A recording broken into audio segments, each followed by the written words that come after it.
السلام عليكم. قبل البدء دعونا ندين ونستنكر بما حصل على أهلنا في غزة من قبل الكيان الغاشم الغاصب، واعتداءات وانتهاك حرمات وقتل الأطفال وقتل الشيوخ والشباب. اللهم شافي جرحاهم وأرحم شهداءهم واجعلهم بأعلى جناتك. اللهم أنت السميع العليم يا أرحم الراحمين. محور حلقتنا لهذا اليوم كاساس والإعلام العراقي المعارض للمدرب منتخب العراق خيسوس كاساس. طبعا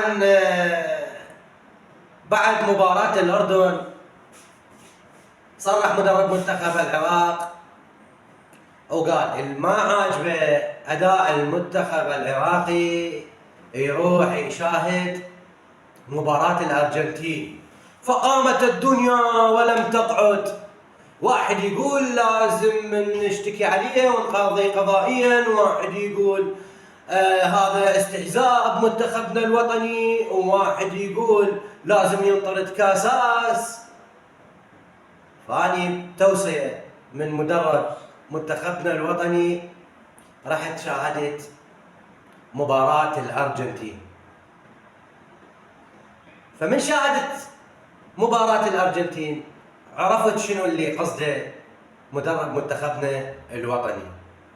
وهاي العقول طبعا ذول اللي يصرحون هيجي ذول كلهم يسمون يعني خبراء كرويين يعني، واحنا ما عندنا اي خبير كروي بكرة القدم ولا عندنا كشافي مواهب عدا باستثناء الراحل عمو بابا.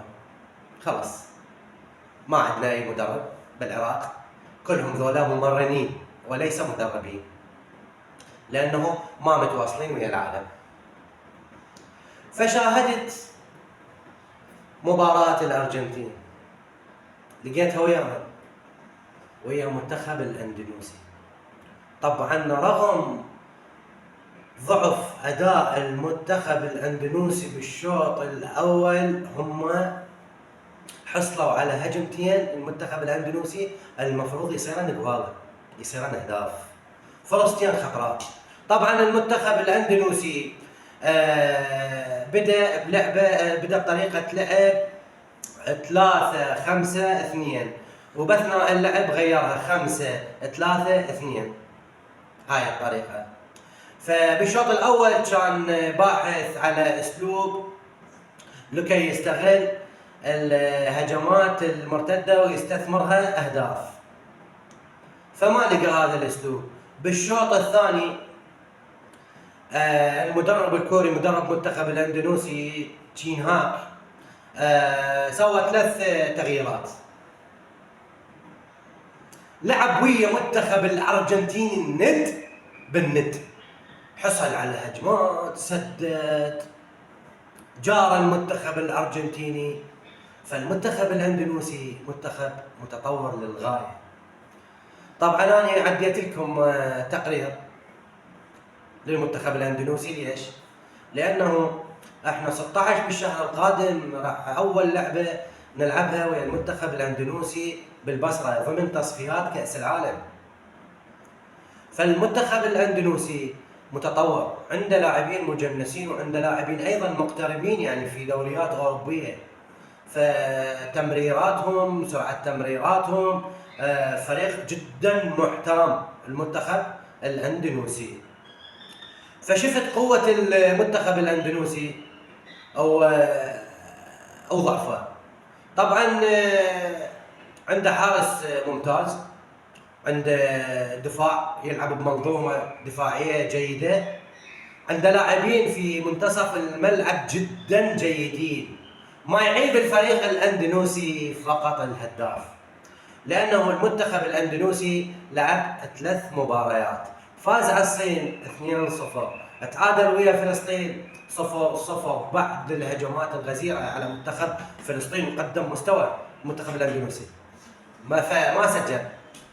خلصت المباراة 0-0. البارحة الأسبوع الماضي شاهدنا مباراة الأرجنتين والفريق الأندونيسي. الفريق الأرجنتيني تمكن بالدقيقة 38 تسجيل الهدف الأول عن طريق كرة ثابتة، هي ركنية فاستغلها، والثاني خارج منطقة الجزاء بالشوط الثاني. فمثل ما قلت لكم فرق غرب آسيا أو شرقها بدأت تتطور، بدأت تجاري فرق كبيرة.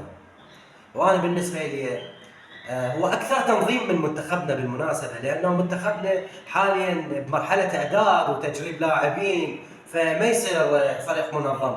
إن شاء الله من خلال مباراتنا ويا الفريق الكوري الودية ندخل باجواء اسيا، وان شاء الله يشوفون التنظيم ويشوفون فلسفه المدرب الاسباني الباحث عن سمعته. ترى هذا المدرب الاسباني صدقوني هذا باحث عن تدريب منتخب اسبانيا، ووراءه يدرب واحد من الفرق العالميه، يعني هذا